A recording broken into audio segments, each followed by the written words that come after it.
We visited Torkham earlier this morning, and the two sides had talks. The minister is coming just out of the talks, full spectrum discussion on bilateral issues, the situation in Afghanistan, and I would like to invite the two ministers to interact with you, starting with Foreign Minister Qureshi. Thank you. I'm pleased to welcome you to Pakistan. Your first trip in an official position. I am told that you've been here before in a different capacity, but now in your official capacity, you're in Pakistan, and we welcome you. I wanted to share, ladies and gentlemen, we've had a good discussion on a host of things.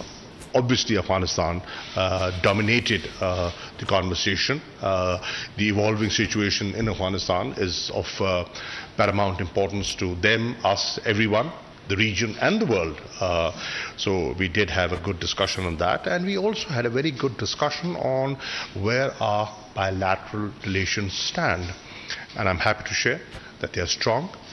They are valued on both sides, and we have fortunately now developed a platform called the ESD platform, the Enhanced Strategic Dialogue Platform, for further engagement and to have frank, candid discussions so that there are tangible outcomes from those discussions. I've invited the Foreign Secretary that the next meeting, the next review of that ESD should take place as soon as possible. We have to host it in Islamabad, and we will be happy to host you in Islamabad for that dialogue. And the idea is that through this dialogue, we upgrade our relationship to a different level, to a higher level. That is my desire. On Afghanistan, I shared my assessment with the Foreign Secretary of the evolving situation. Things are evolving. They're nothing certain yet, but they're evolving. And we are both hoping that they evolve in the right direction, the direction of peace and stability. You want that, I want that, the region wants that, the world wants that. And so we are in this partnership for peace. I also shared what, in our view, should be the way forward. And I am happy to share that there's a convergence on the steps that need to be taken in the days ahead. We also had a discussion, and I pointed out the steps taken by the government of Pakistan, the tremendous progress made by Pakistan on the issue of FATF. Pakistan is very keen to get out of the grey list, and we have taken steps, legislative steps, administrative steps, and concrete steps that are being today recognized by the world. I have urged the Foreign Secretary to be supportive to Pakistan on the steps that we have taken on that score. Red list, obviously, is an issue that has been discussed in Pakistan. I did touch on that subject, on how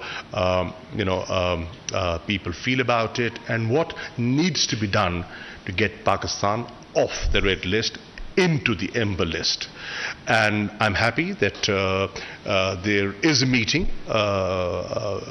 at the technical level that has been arranged on Monday.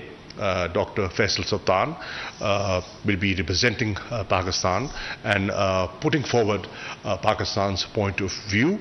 And I've also suggested a number of steps that can be taken, that make both sides comfortable on how to deal and how to overcome this challenge, and how to get Pakistan into the amber list.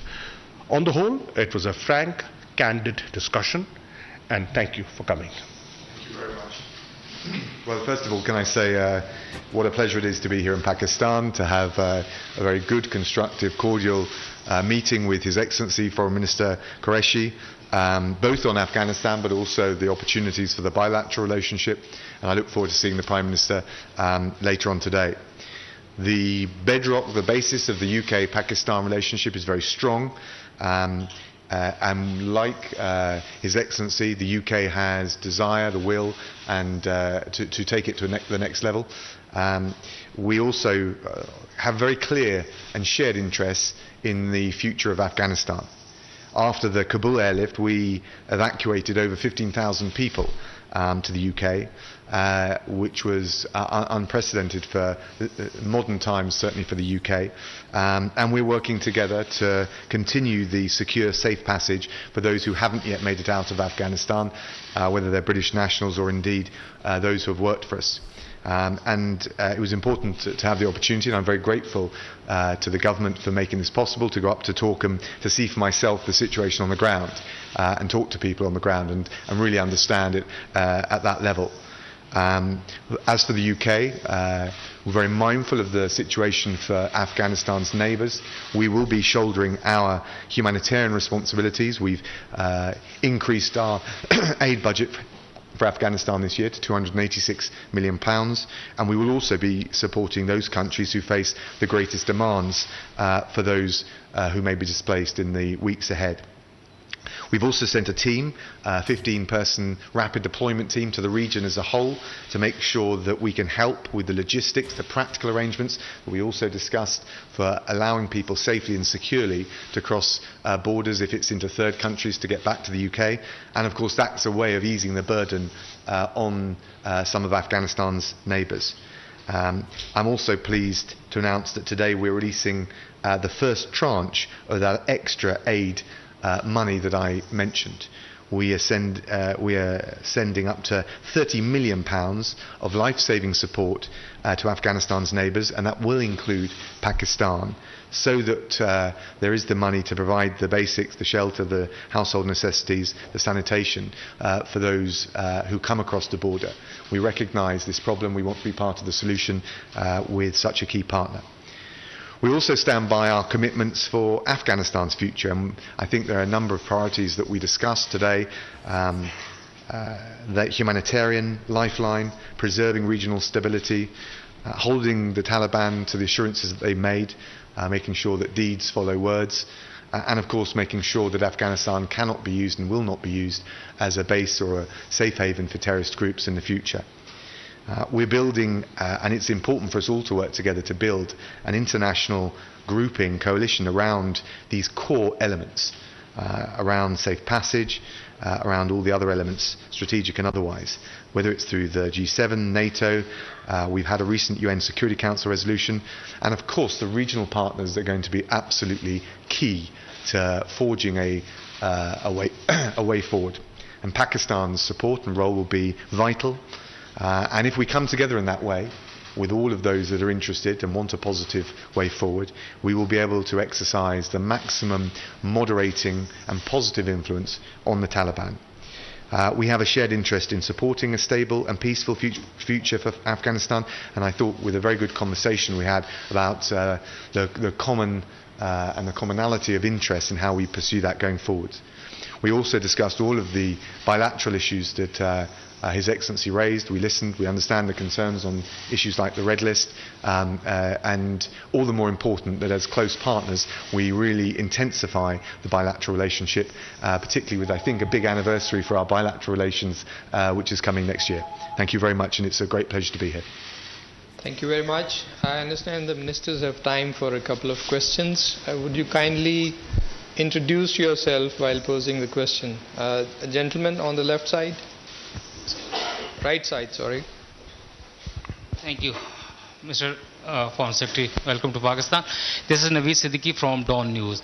I have a question regarding the Red List. In the backdrop of Red List decision, the relationship between Pakistan and the UK seems to be strained. Even the people of Pakistan are very much annoyed with this biased decision of the British government.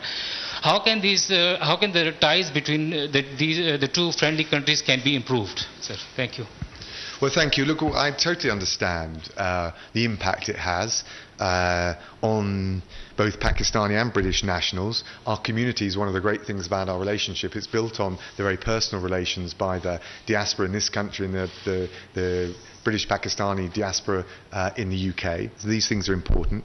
I'm also commend the efforts of the government of Pakistan to contain the pandemic.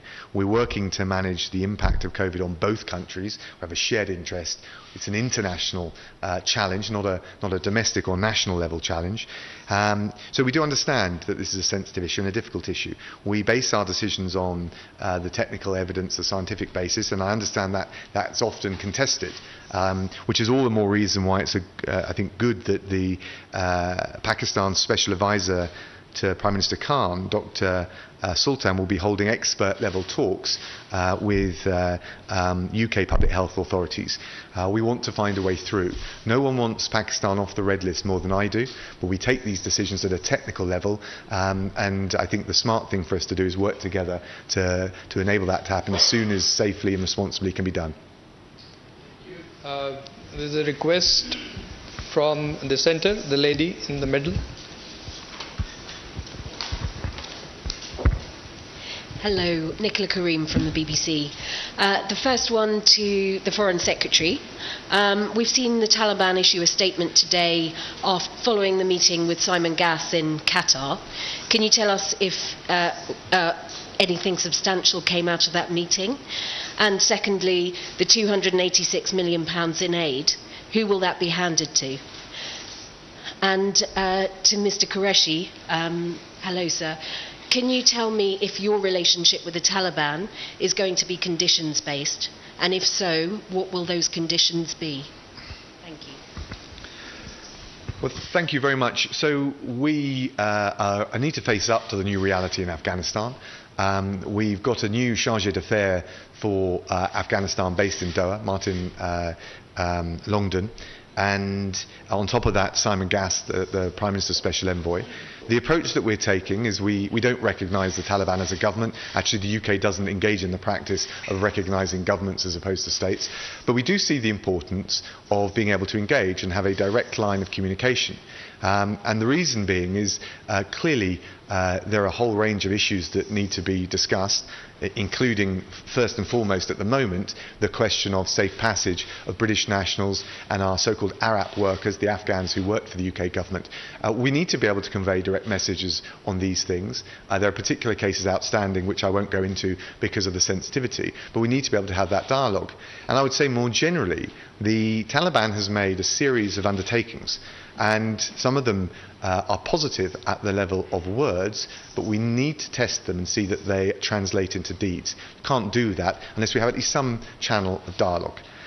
In terms of the aid, look, there are two areas of focus. And again, this comes back to the test, some of the early tests for the Taliban. No one wants to see the economic and social fabric of Afghanistan collapse. I can't see how that would be in the interest of the Taliban, let alone ordinary Afghans. We certainly don't want to see that to happen. So we would be willing not to fund aid via the Taliban, but through the humanitarian organisations that operate inside Afghanistan. For that to happen, there needs to be a safe and secure environment. So again, that's an early test for the Taliban. But we're willing to make sure that we do our bit with the international community to fund the humanitarian agencies, the lifeline for ordinary Afghans. But there needs to be a safe, a permissive environment for that. We also, as I mentioned, will support those regional partners, particularly like Pakistan, who I can imagine is very concerned about the risk of numbers coming across the border. We'll want to make sure we can support those partners in the region deal with that. And I think that's the holistic approach, the strategic approach we're taking. Responding to your question, ma'am, you said, will our relations be condition-based, right? Well, when we determine conditions, we have to determine choices available. You know, some have the choice of getting up and leaving. We don't have that choice. We are neighbors. We have to coexist. geography ties us together. So our approach has to be somewhat different, realistic. As the Foreign Secretary said, there's a new reality that's come about. And what we have said, we have been, while the negotiations were on in Doha, and we facilitated the peace process, it couldn't come to a sort of a conclusion. There was a stalemate. But what we said was, we have no favorites. Now, we've learned over the years that Afghanistan is a country which comprises of different ethnic groups. Taliban represents one, and a prominent one. But the others, and that is why we have said it is in your interest as neighbors and friends and well-wishers to adopt an inclusive approach. When we are dealing with Afghanistan, please do not forget that there are certain compulsions that we have to deal with that perhaps you don't have to. For example, there are daily crossings of about 20 to 25,000 people in normal times. That's a huge number. Can we block them? No, we can't. Can we regulate them? Yes, we should. Are there risks? Yes, there are. There are organizations over there that are not friendly to you, us, or anyone. So we have to guard against that as well. Bulk of their trade goes through Pakistan. Do we keep our borders open? Can we close them? And if we do close them, are we contributing to a humanitarian crisis over there? Right? And if we have to trade with them, then who do we talk to? Anyone who's in charge. Engaging with that authority is a compulsion that we have to deal with. So, recognizing these challenges, Pakistan has said it's for Afghans to decide about their future. We will engage with a government that has the backing of the people of Afghanistan. Our focus is on the people of Afghanistan. We want to help the people of Afghanistan because we feel they have suffered. They've suffered for decades. And we honestly feel that there is an opportunity. After 40 years, there is a real opportunity for peace. So if there's anyone who is advocating peace and stability, it's in Taliban as a friend, and we will work with that reality. We are waiting to see what happens in the next few days, like you, with eyes and ears open. Question from the gentleman here. Thank you. This is Zulkarnain from ARY News. Mr. Secretary, do you believe that the speedy takeover of Afghanistan by the Taliban, it's indicate intelligence failure? Thank you. Look, the takeover, I think it's fair to say, was faster than anyone had anticipated, not just the United Kingdom or NATO allies, but I was talking with our friends here, and I suspect the Taliban and ordinary Afghans were taken by surprise. We can look at all the different factors that relate to it, but I think there was a common, widespread surprise at the speed with which the consolidation of power happened. We have a question from the lady in the middle, in the pink. Hi, I'm Emma Clark from AFP, and this is a question for Mr. Raab. You've said that you want nations to exert maximum moderating influence. What are you looking for from the Taliban? And also, is there a danger of pushing them too far and the group turning inward and embracing radical tendencies? I think it's a good question. I think we need to set some early tests. Of course, actually on the evacuation between the middle of August and the end of August, there was dialogue on the ground, and we wouldn't have got 15,000, more than 15,000 people out without at least some measure of constructive dialogue with the Taliban. So we note that. There have been further undertakings made, and so to address your point, I think we would hold them to the undertakings that they have made, and test the sincerity and the will to deliver on those. The kinds of things we're talking about are reflected now in a UN Security Council resolution that the UK pushed very strongly for with France and the US.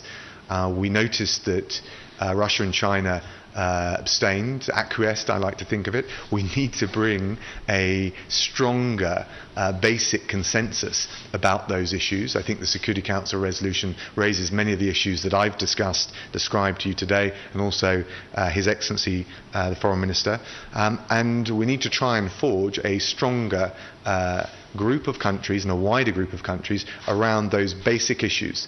A more inclusive government, safe passage out, no safe haven for terrorism, the humanitarian lifeline that it's in all sides' interest to see allowed and preserved to preserve regional stability, and a range of other things. So I think it's important at this stage to set or to judge the Taliban by these early, initial, probably quite modest tests, and see whether they can deliver. And I hope that answers and reconciles what I think is a reasonable challenge to the international community.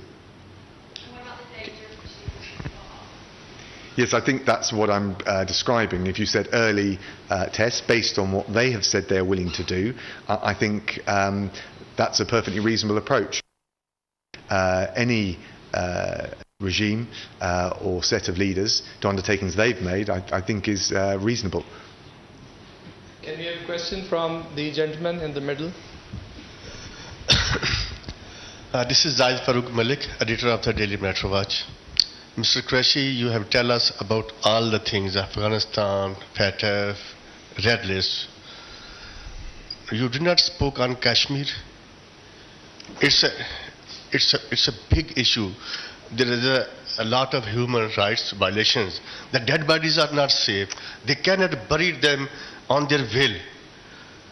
Your comments, please, sir. I got your question.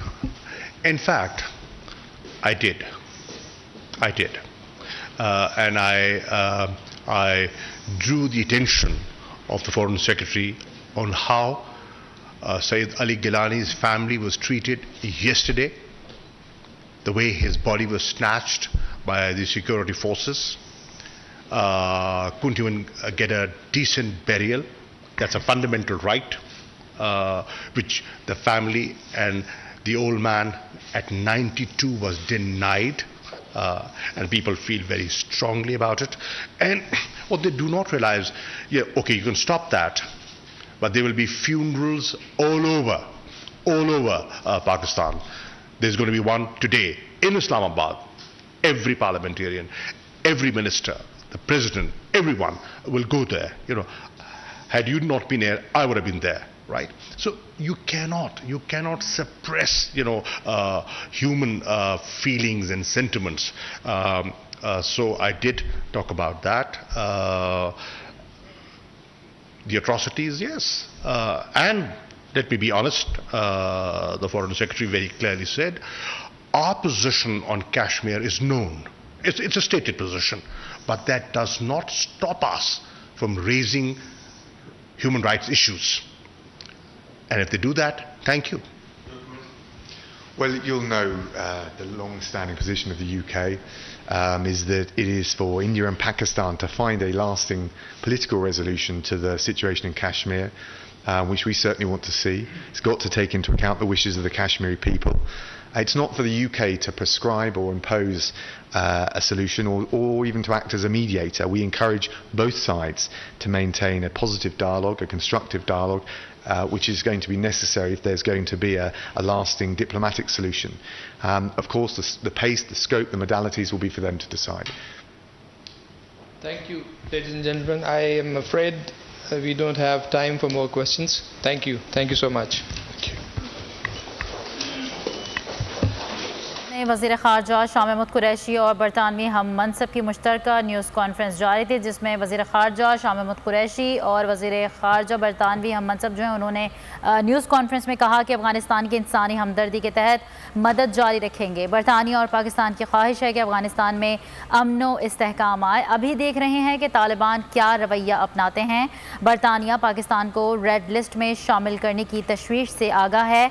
Afghanistan के पड़ोसी मुल्क बशमूल पाकिस्तान की भी मदद करेंगे। जबकि वज़ीर ख़ारजा शाह महमूद कुरैशी ने अपने खिताब में कहा अफ़गानिस्तान की सूरत हाल पर बातचीत हुई है, दो तरफ़ा ताल्लुकात भी ज़ेर बहस आए और उन्हें मज़ीद मुस्तहकम करने के हवाले से भी गुफ्तगू की गई। फैटफ के हवाले से भी बात हुई। Pakistan grey list